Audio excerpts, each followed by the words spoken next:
All right, everyone, welcome to this evening's event. I want to thank everyone for being here this afternoon. This is the intent of tonight is just to talk to a broader audience, including parents and non-parents of Jackson High School. And it's important to do that because the high school represents not only a fundamental piece in our school district, but also it's kind of the heart and soul of what we do in secondary ed.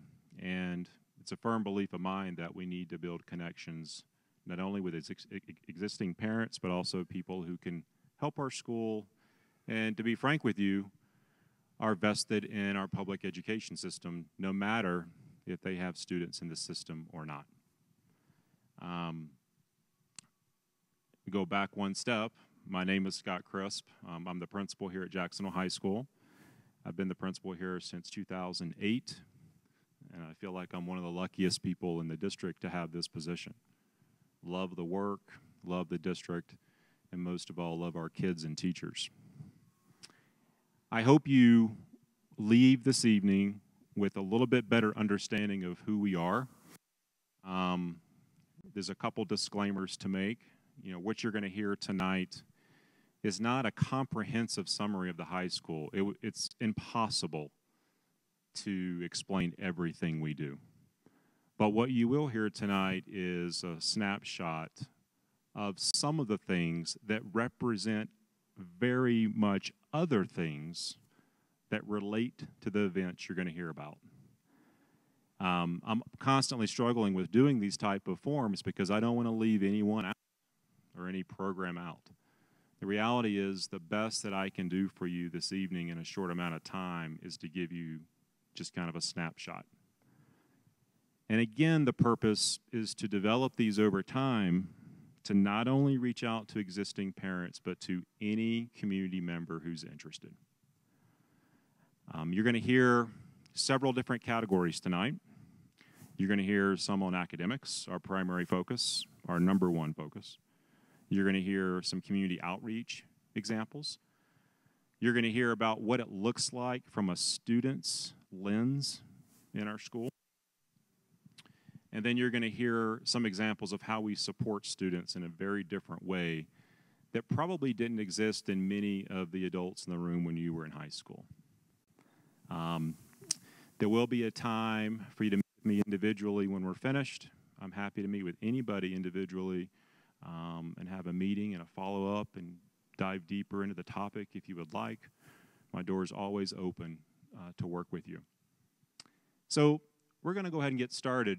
And again, if you have a question during the presentation, if you can hold that till there's certain times that'll be better opportunities to ask a question. And some of the slides are faster than others. This is definitely a presentation tonight. And then we're going to build on this night and have more more engaging nights from what you hear tonight. So again, the purpose, it's an informational evening. It's really for anyone. And it's imperative that our entire community understands the importance, and I'm very biased to this, to high school education. Regardless if you have students in the system or not. If you have friends when you leave here and they don't have a son or daughter in the system, I encourage you to talk to them and tell them what you heard tonight. Tell them about some of the things we're doing. And if they're interested in contributing to our school, there'll be an opportunity for that. Again, you're going to hear just a slice of what we do. And I can't underestimate that. That's an important piece. Many people in our school, including students, wanted to have a slide for tonight, and I just can't include it all. And so kind of keep that in mind as you leave tonight.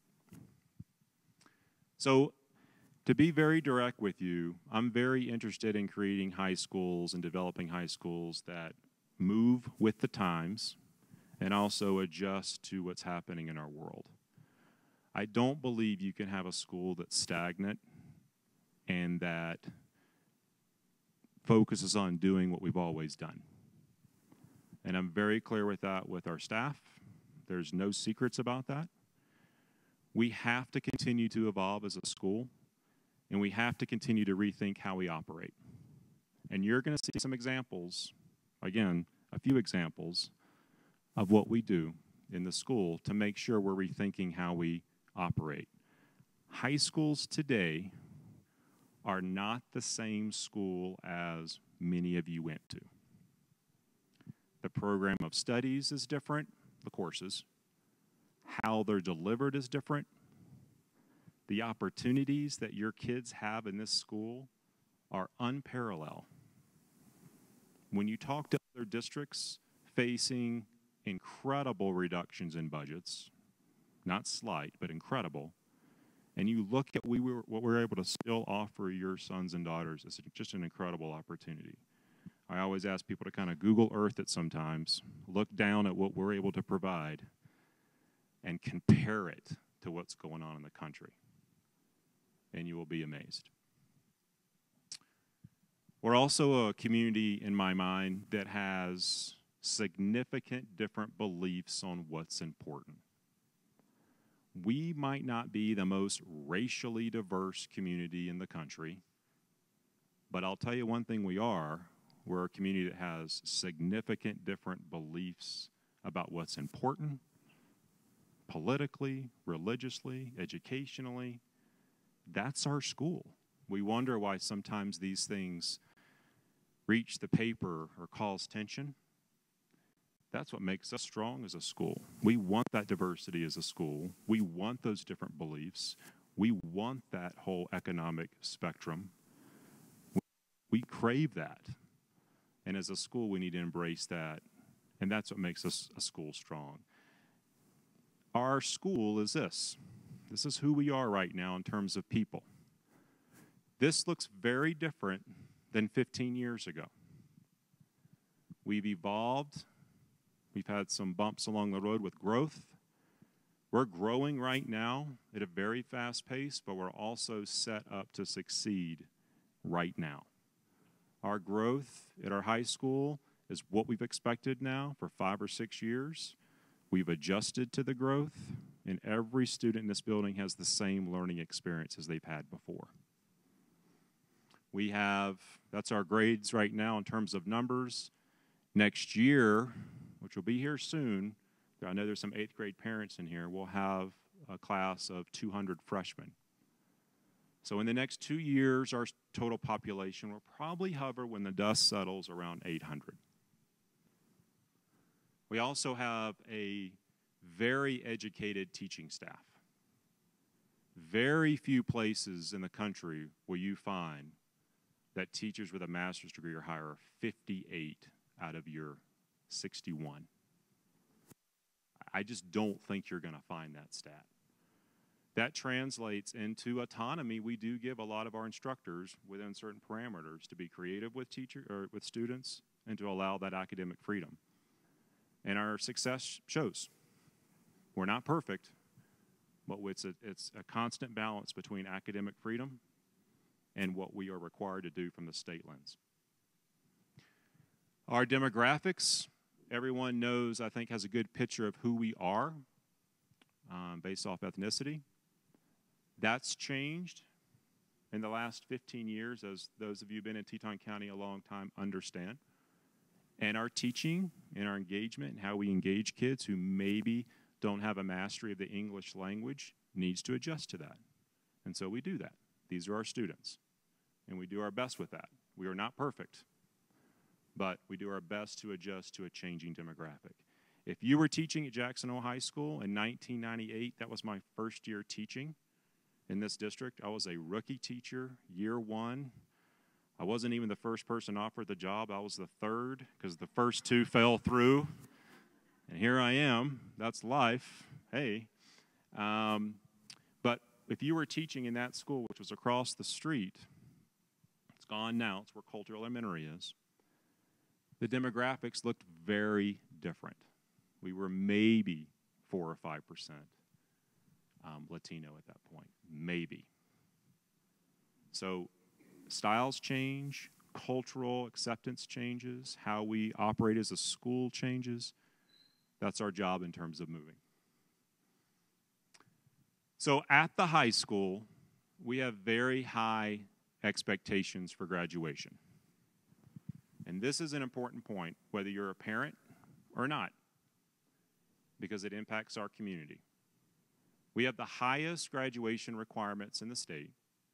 We require students to be full-time students when they enroll with us, meaning they're engaged in classes. This is what we do, and this is what we're funded for. We want kids in class. And we require 25.5 credits. One credit's a class, lasts a year, right? What makes us different is we do require every student, regardless of their level, regardless of where they're from, their background, 4 years of science, 4 years of math. What you will find in most schools is it's 3. There's a lot of reasons for that. 5 years ago, we raised that standard up. We tiered it over time, and I will be frank with you, I was nervous, and I had some pushback, and it was the right pushback. Are you sure you want to do this? What's your staff think? How's this going to impact us budgetarily? And I couldn't give a real clear answer, but I knew if we got kids engaged and they wanted to come to class and they wanted to be here and their days were full of engagement, it would be okay. And again, we're not perfect, but we do know the years after we raised the credit requirements, our graduation rates, which we're going to get to, went up.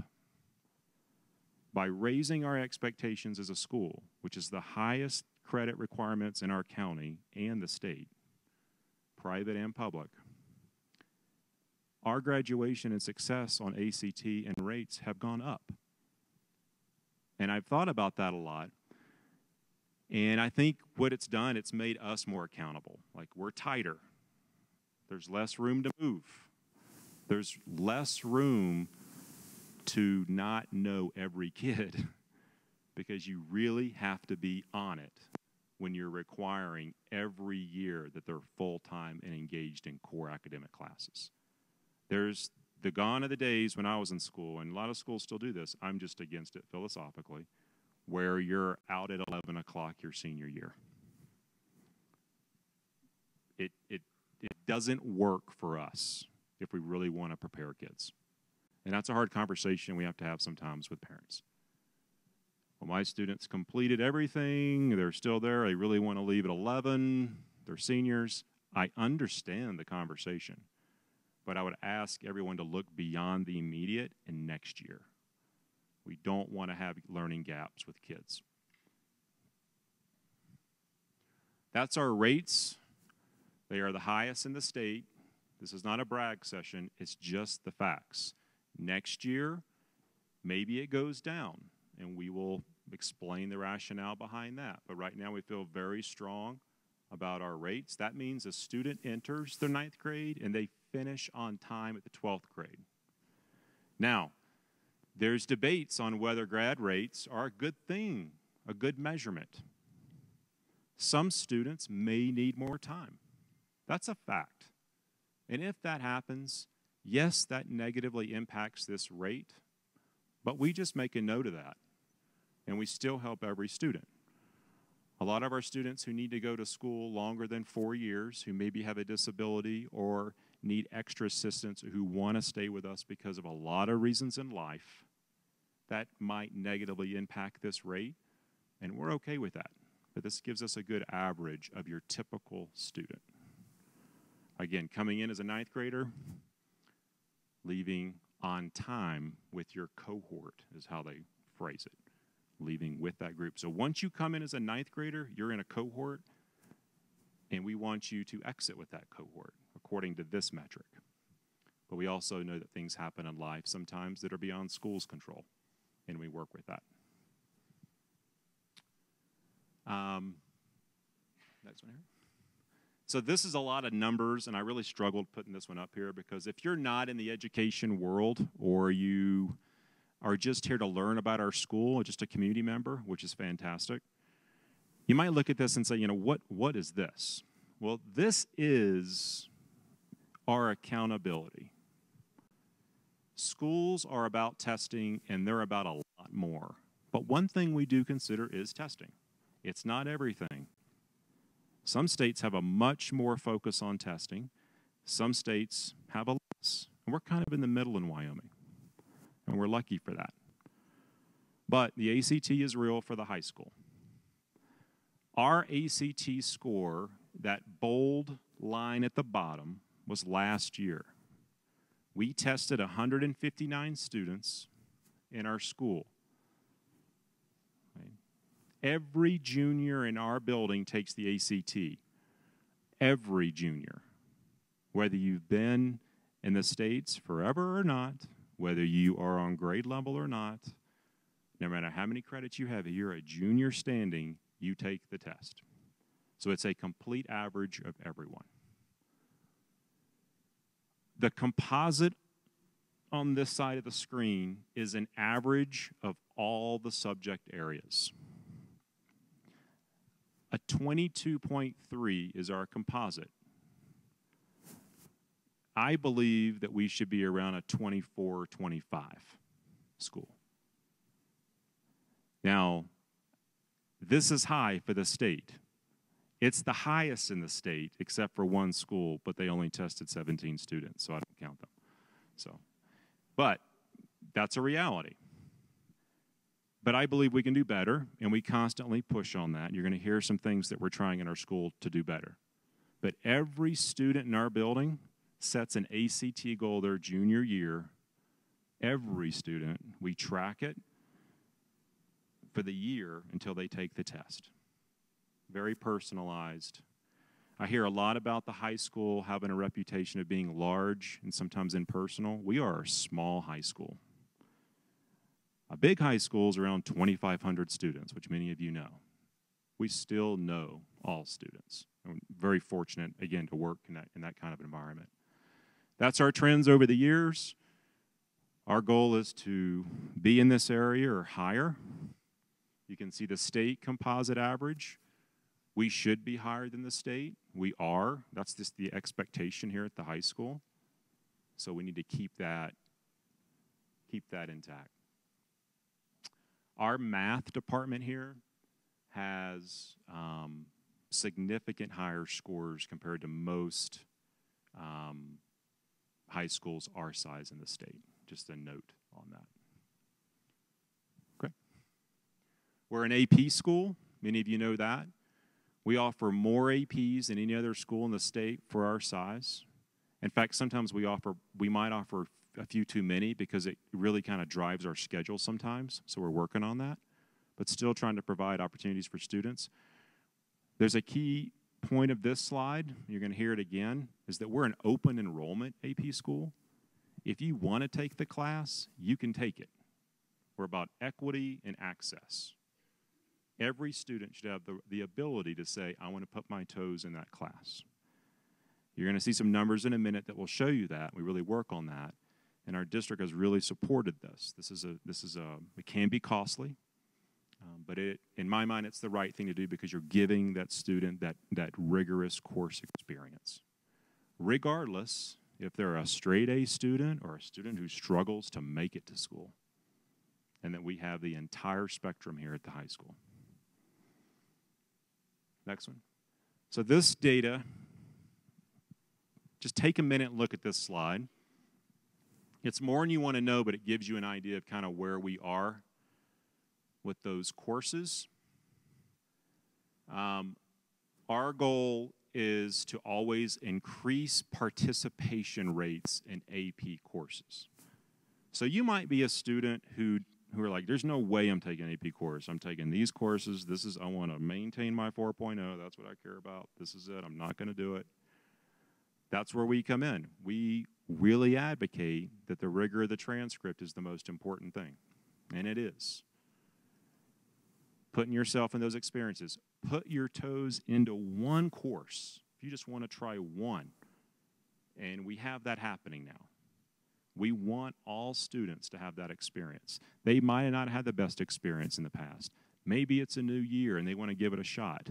We're not going to judge them on the past. We're looking at the now, and they should have that opportunity to try that.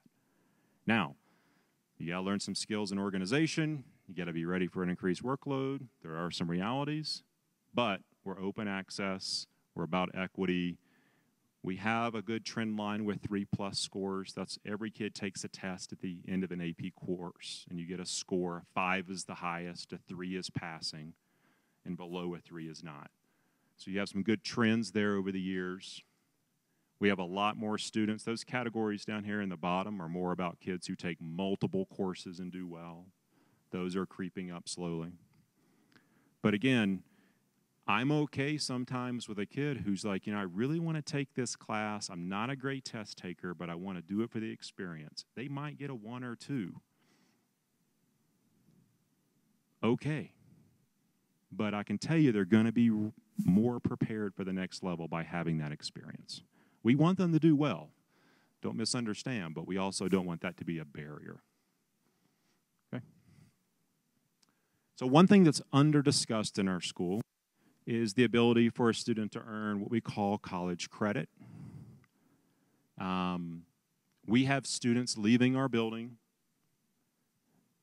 with anywhere between 3 and 28 hours of college credit.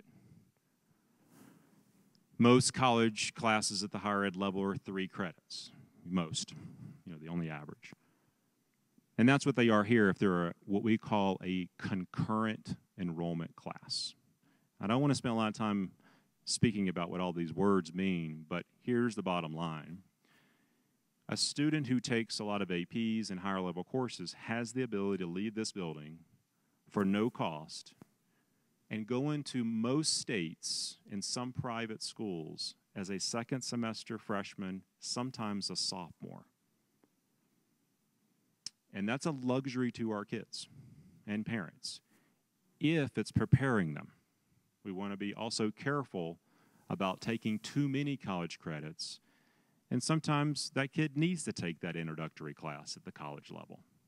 But sometimes they can take it here, get it done, and transfer into their college almost as a sophomore.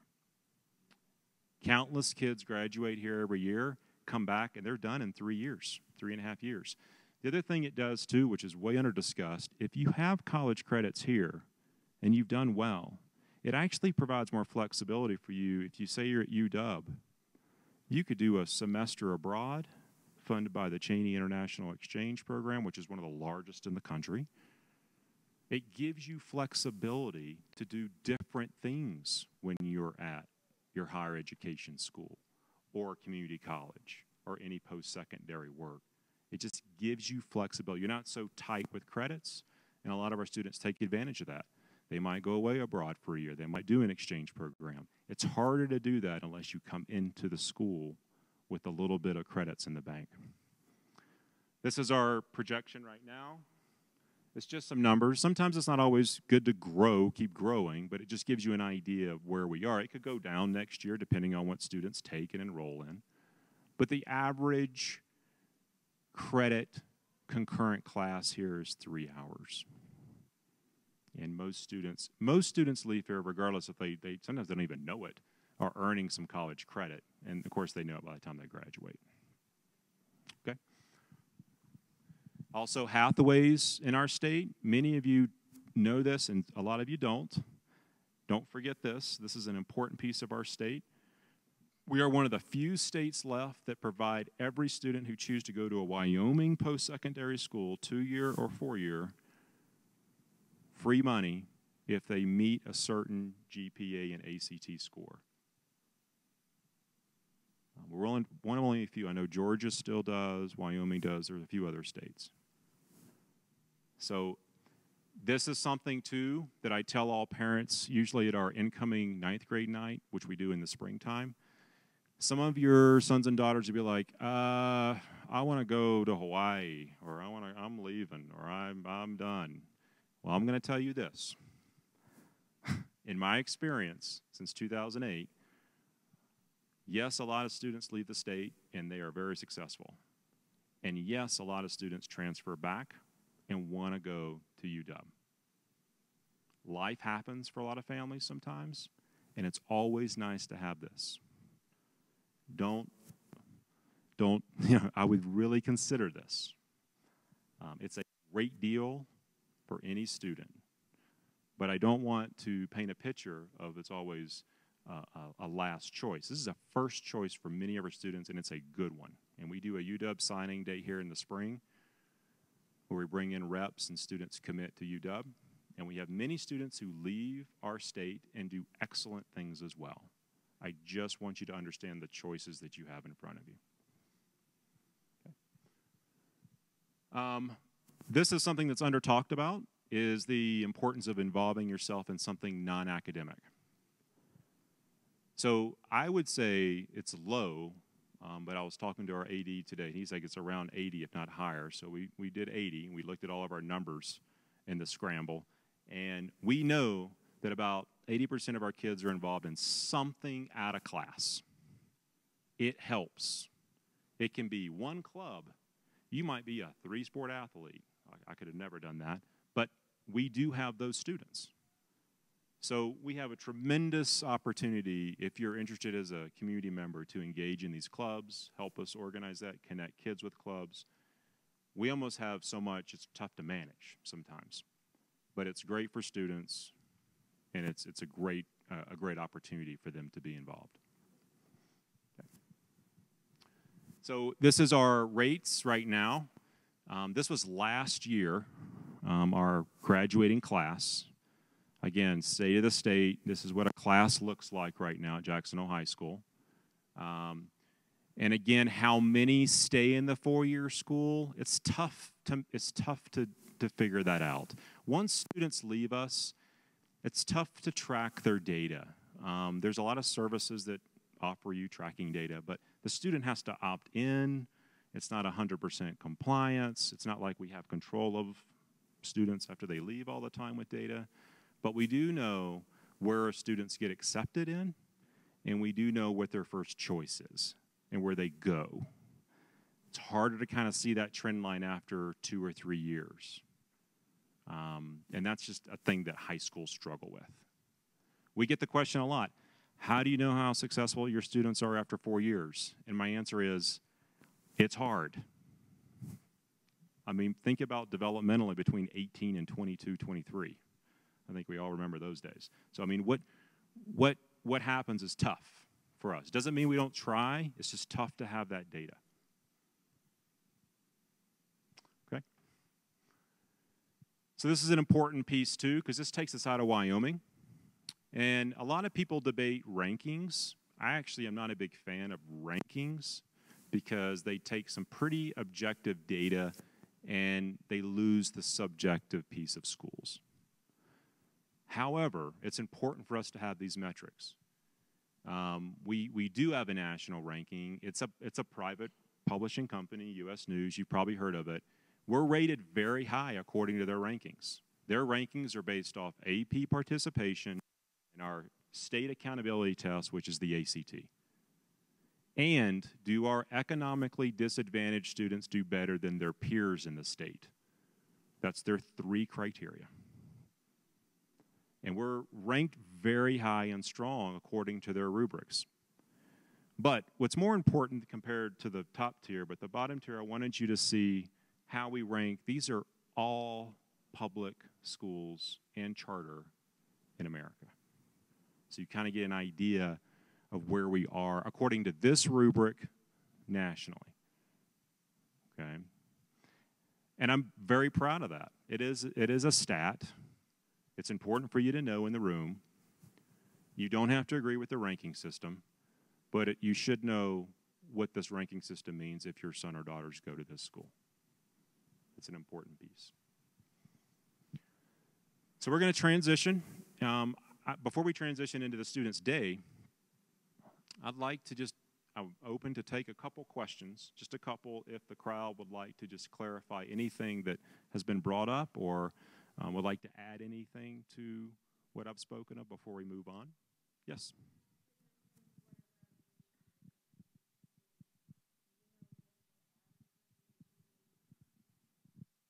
Yes. Yeah, the average graduation in the state of Wyoming is around mid-80s. However, it's always tough to give you an average with that because schools in Wyoming can range from 1,500 to 10. And they all use the same system, whether we like it or not. So some of that can be tough to quantify. Any other question before we move on to the next piece? Hey, yes.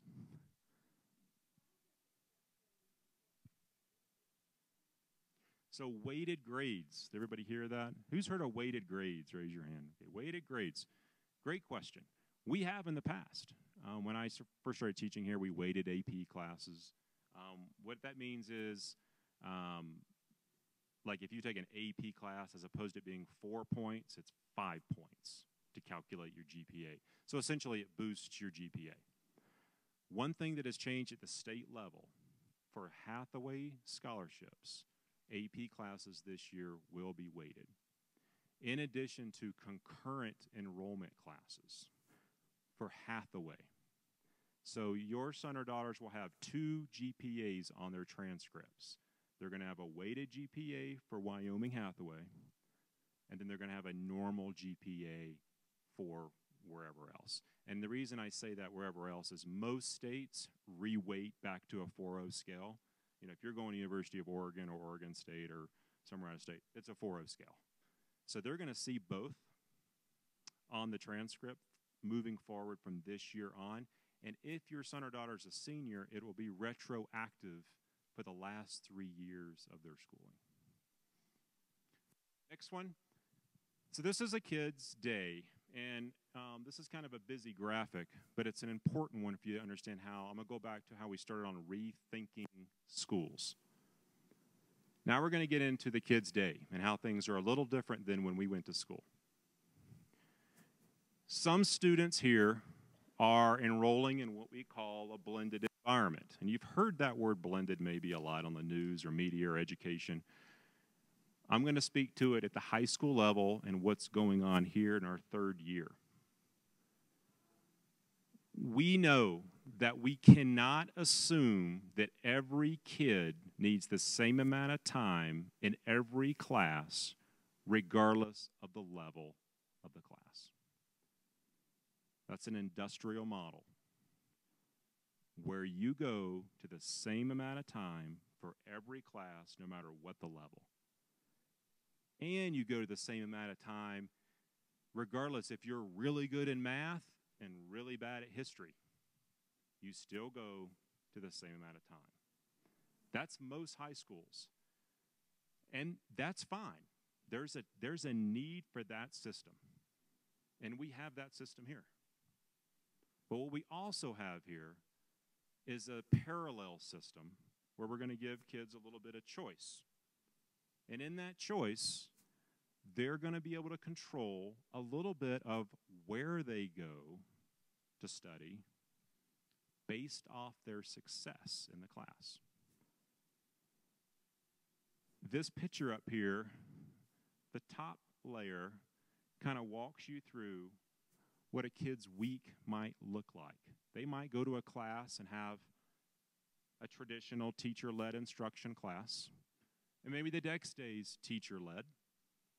But maybe the next day, because they're doing well, and they have a 75% or higher, by the way, they might have a choice of where they go in our school.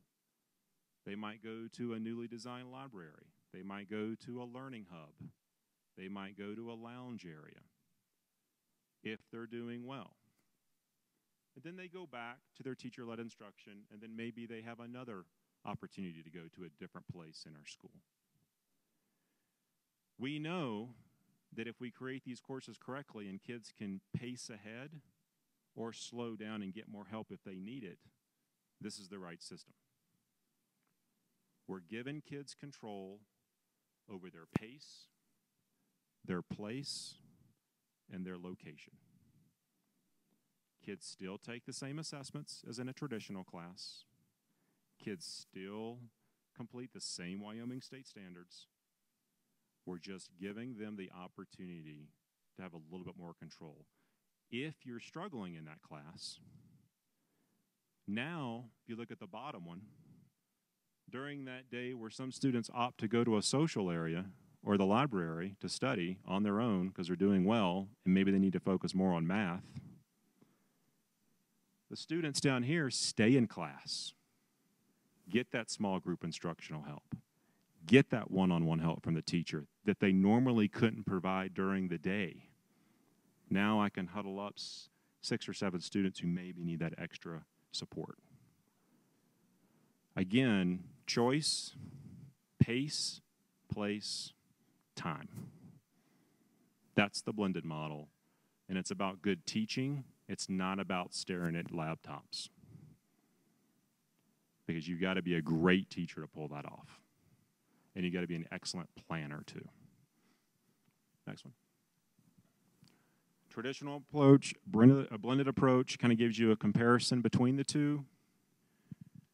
You can look up there and kind of see the crosswalk. And let me emphasize, this isn't about moving to blended in our school 100%. There's a time for traditional and there's a time for blended.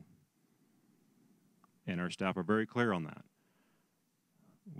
There's traditional classes in our school that have excellent results. And there are blended classes in our school that have excellent results. So we're always trying to balance those. Your students will have these opportunities. In fact, some of them are in it now. We're up to about 15 classes at the high school that are blended. And we have about 12 instructors that are designing those. So that's growing slowly. But again, it's about teaching kids how to manage their time. How can we expect kids how to manage their time when they leave us, when they have the freedoms of higher ed, when we control everything every minute of the day here? I don't even care what the content is. I want to teach kids how to manage their day, how to calendar their week, where to go to study because I need to focus on math and maybe I've got history dialed. Why aren't we doing that in every high school? And so we're trying it here, and it's a push. People are not used to it. We have students who are in a blended class now, and on the days that are optional, they'll go to the teacher and say, can I go to the library? Are you sure? Teacher's like, yes, you should be there now. You're already late. Like, changing habits is hard. But again, still held to the same standards. With a change in course delivery, what else do you change? You change your learning spaces. You can't just change courses and say, okay, go sit in another classroom. Well, then you're just repeating everything you're trying to change. You have to change the places where kids can go to focus and work, too.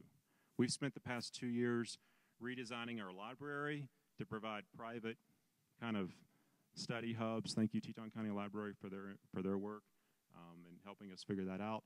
But we need students to be able to go in there and check it out, like an adult, study, have some space, open environment, social areas.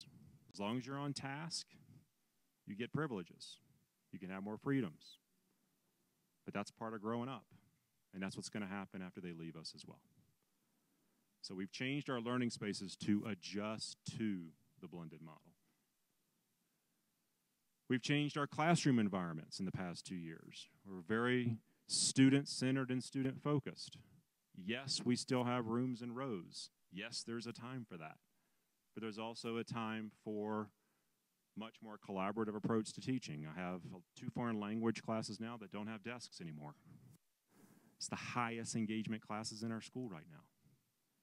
Kids aren't sitting listening for an hour. They're engaged because we have great teachers and the classroom dynamic has changed. We have standing desks in our school. You talk about engagement. I mean, student can't sit down, literally, for 60 minutes. And yes, if a student needs to for different reasons, we provide accommodations. But overall, we want engagement to increase. The teacher can huddle up students real close to the board, like that. They're up at the board in a matter of seconds, not standing up, slouching around, walking through desks. Again, transitions are tight. We also have a learning hub where our blended students can report to automatically, right when they have that choice, and go and study. It's like a study area. It's quiet. supportive.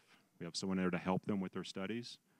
Again, trying to replicate kind of a mini college model in our school.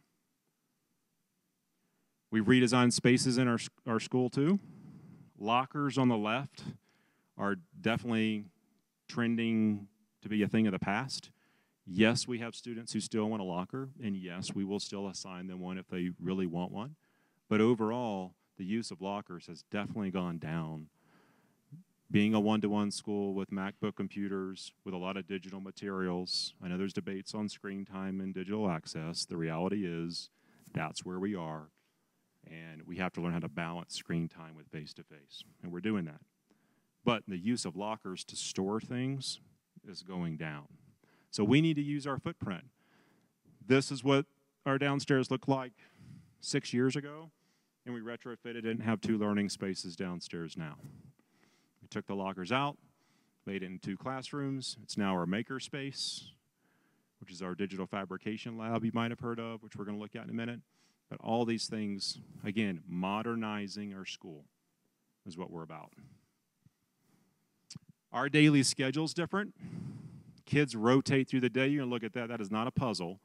I didn't really know how to talk about this, so here it is. Kids are in 7 classes, and basically they rotate every day. And you might say, how in the world does my son or daughter know where to go? They get it quickly. They just know what their last class was, and they get into a flow. That rotation has done a lot for us, and I think it's impacting our academic success because no student has math, say, 7th hour anymore. That 3 to 3:50 zone where you're just cooked, now it rotates through the day. Every class gets equitable engagement in the time of the day, social, emotionally, for kids every day. And if a student's leaving early for skiing or swimming, they don't miss the same class all the time. It's not always the same one, so it's spread out for them. It's not perfect for those scenarios, but it's better than always missing the same one. So that's our rotation drop. Your son or daughter goes through that every day. They know what letter day it is, and they know what classes are coming after a couple cycles. Our middle school went to this exact same schedule this year. Middle school, Summit Innovation School, and high school are all on the same schedule now, so students understand the same patterns, and we all work together as a secondary team on it. So there's not these isolated communications anymore. All right, next. Our flex programming is very innovative in our school. We have our school counselors going down to Salt Lake City next week to present at the National School Counselors Association Conference. It is the biggest one in the country, and the high school is presenting this model there to a room filled of school counselors. Our flex program is critical. Every student's in flex. It's student choice if they schedule it appropriately and if they take advantage of the opportunity. We basically have said to students, you can pick your flex, but we're trusting you too that you pick it and you pick your area that you need to go to get extra help in. So every student has a homeroom teacher. That's not a new concept. But in that homeroom, they help the students select their flex periods, and they might go to a math teacher to get math help or an English teacher or a history teacher, depending on their grades. During the day, not before school or after school, but during the day. And that's important for us. We changed our schedule to do interventions during the day in high school and also give students choice, because you just don't see that model. The other thing that happens, you'll see it, next slide, is this is a summary of the programming in Flex. So on Monday, yesterday, every student reports to their homeroom, and they make their Flex schedule for the week. And it's locked in. And they schedule that ahead of time. Teachers know they're coming. They get an automatic roster. They know who's going to come in the door. They can plan and prep for that. The other thing that we do is clubs during this time. So students can pick clubs to go to during their Flex period. The other important piece that you're going to see here is this is also where students can sign up for significant assistance for college help. How to navigate that, especially the junior and senior year when you start really applying and looking. Our counseling department does a great job of providing resources during Flex for all students. Next one. So post-secondary success, going back to our mission. Here, if you'll click on that link, and it's going to throw you out to a Google Doc, but I want to just show everyone an example. This is a big document, but I want you to just see it conceptually, if you'll make it larger. This is a typical Flex workshop calendar that students see. We get a lot of calls from parents saying, my student doesn't have anything to do in Flex. I disagree with that. There's plenty to do, and we can do a better job of guiding them. But if a student, they get calendars like this, and they know exactly what type of college preparation, ACT, college visits. Today we had Boise State in the counseling office talking to 6 students. All this is accessible for students to see, and the Flex homeroom teacher walks students through that. The opportunities, like one takeaway leaving, go home and tell your son or daughter, we know what you have in Flex. We know there's opportunities. Take advantage of it. Because there's an amazing opportunity in terms of programming that students get that we couldn't do without changing our schedule, adding Flex. It was always before and after school, and not every student can make that time. So we really wanted to do something during the school day. Thanks, Harry.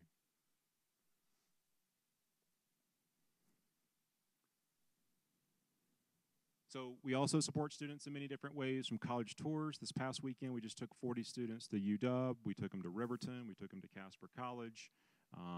Just amazing. We saw alumni there who graduated here, who helped our students go through. I mean, they were just thrilled to do that and connect with students they used to go to school with here. We do a lot of college tour. We invest in that. We believe it's the right thing to do to give students an experience that maybe they're not used to.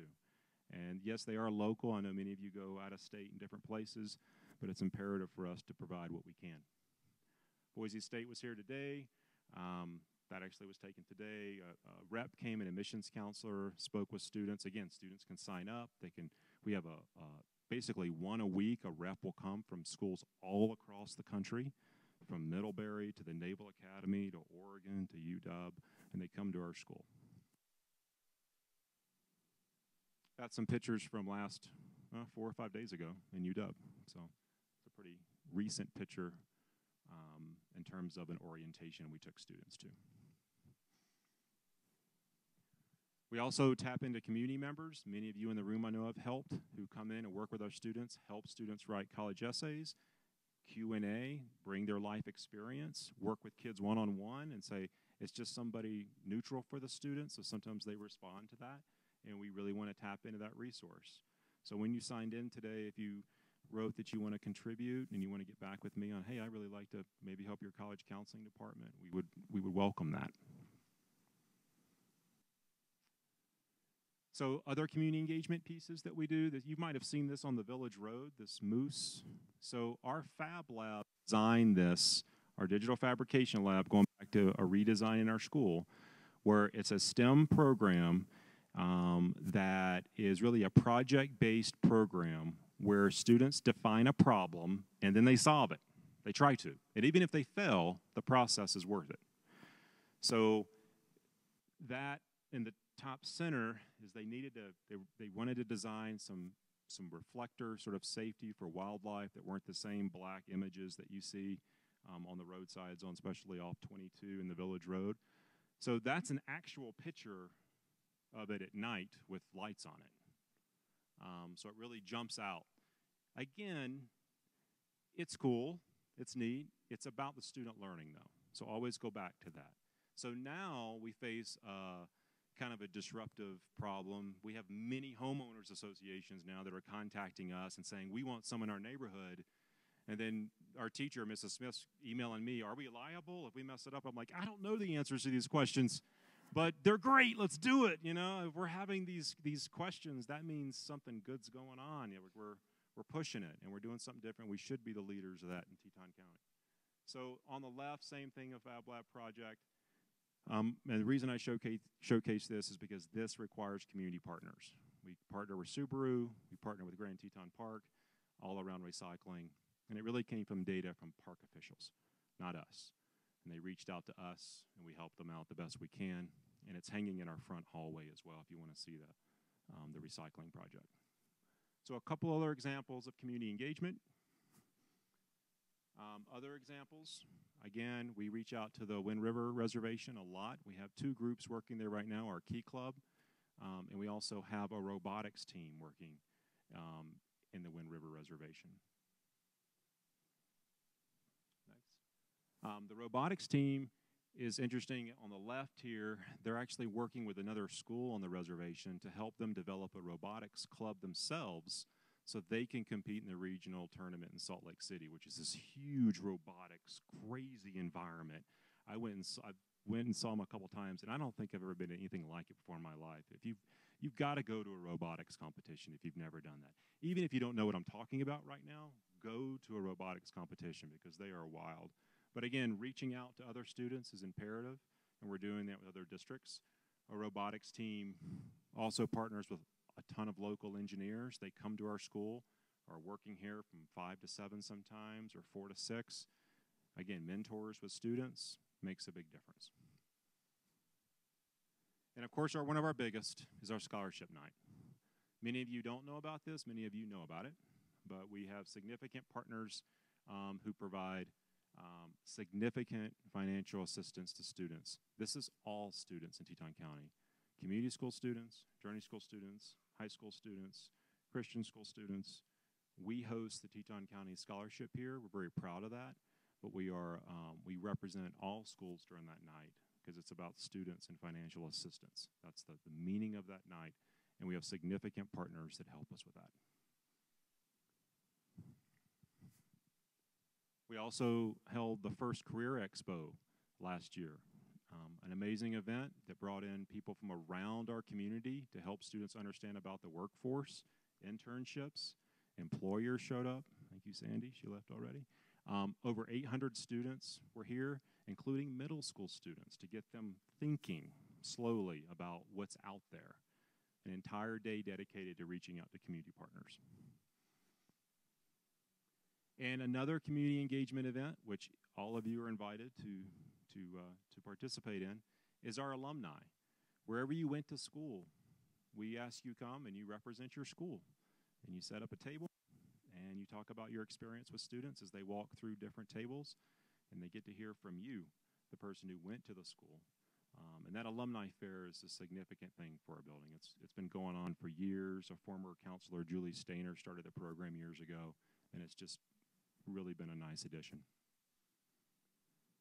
And of course, we have academic programs too that focus on community engagement. We have a program called We the People in our building that works with local attorneys in our school. Every year brings attorneys in to work one-on-one with kids to learn about the U.S. Constitution and law. And it's a nationally recognized program. Mr. Rooks is our teacher, a social studies teacher who really cares passionately about this program. But more than anything, he reaches out to people to help kids in this area. Our students travel across the state and compete, and if they're fortunate, they get to go to D.C. and compete at the national level. So, you've heard some different categories about our school tonight.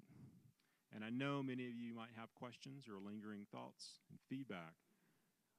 My struggle tonight is trying to package everything together in less than an hour. And what you saw today, again, is a slice. Very proud to be at this school. I'm very happy that you joined us tonight, took some time out of your schedule. We would love your assistance in terms of engagement and having you help our students in school. You all can bring talents. We would really welcome that. If you're interested, please let me know. That's a very important piece of our school. It's one of my goals this year is to do much better with community engagement. It's like one of my goals as a principal here. And hopefully we're on our way. I'm happy to take a couple questions, maybe to wrap us up before we exit. Are there any questions or points of clarification, or Chris, I don't agree with you, or whatever those may be? Yes, Audrey.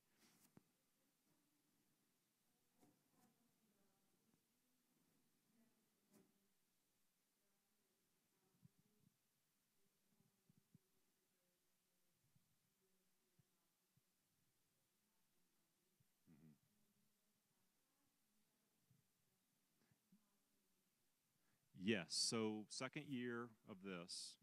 To answer your question, Andre, yes, every Monday, every student goes to their homeroom teacher. That homeroom teacher has access to every student's grade on the fly, so they know exactly what their current grades are.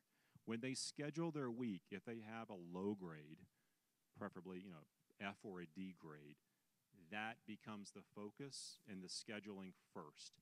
Even if they're a member of a club and there maybe is a conflict on help with math or going to Key Club, math comes first. Now, I will tell you, that's not met with positive vibes all the time. But we have to make a call because, Audrey, one of the sole reasons we changed our schedule was to do that. We have to have academic time during the day for help.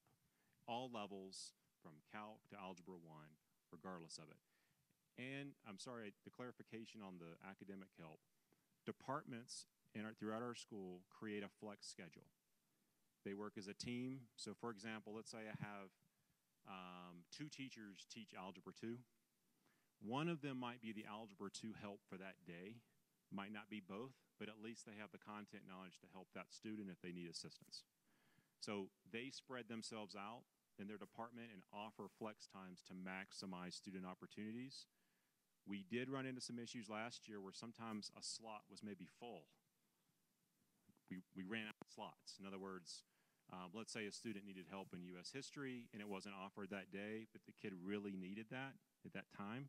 So this year we've kind of leveled that support so there's more slots for a kid to go into, if that answers your question.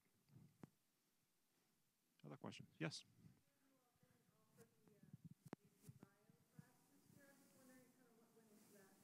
Yep. It's a good question. Question was on AP Bio. First year we haven't offered AP Bio in a long time. We had a very low forecast rate for that class. I think it was below 6 or 7 students for that class. Not to devalue the class, but we had to make some calls on balancing some other AP classes, which had significant higher enrollment. Sometimes the class forecasting has peaks and valleys. Next year we could have 25 and it would run. But we just have to make some calls sometimes on low forecasting. It has nothing to do with the content or et cetera. It has to do with really trying to maximize what kids are forecasting for. We do an entire forecasting. Forecasting means kids pick classes. And we're going to start that in February. It'll be here before you know it. And that will help drive the development of our schedule and what we offer. We take forecasting very seriously. Like if a kid forecasts for it, we build and staff our school based off a student-centered forecasting system. But sometimes we have to make calls that's not student-centered in that case just to balance out the numbers. Yes?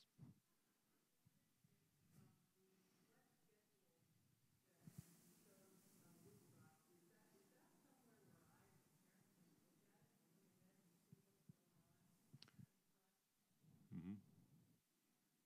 Yes, it's all available under our Flex programming page. We can get that a little more clear so parents can have access to it. Because if you're not finding it, it's not clear.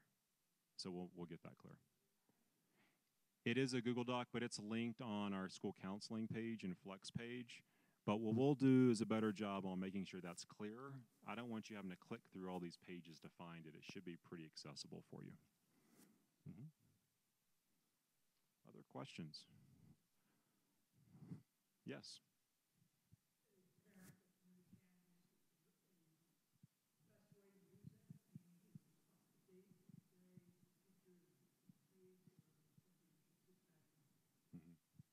So great question.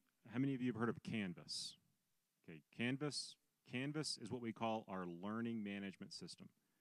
Every higher education institution has a learning management system. We have Canvas. UW uses Canvas. Most schools do now, actually. So the question is it up to date? What do I do with this? Canvas is a very important parent engagement tool. All grades are in Canvas in real time. If you want to know a grade, you go to Canvas. And that is a change for us from the past. We used to go to Power School, different system. Canvas gives you real-time grading that's accurate and on the fly. The other thing it allows you to do is see courses in an overview way from a parent lens to see what the unit is, what's going on. If I were you as a parent, I would go home tonight and say, honey, log me into Canvas, set up a parent account. It's very simple, but you have to log in with their information.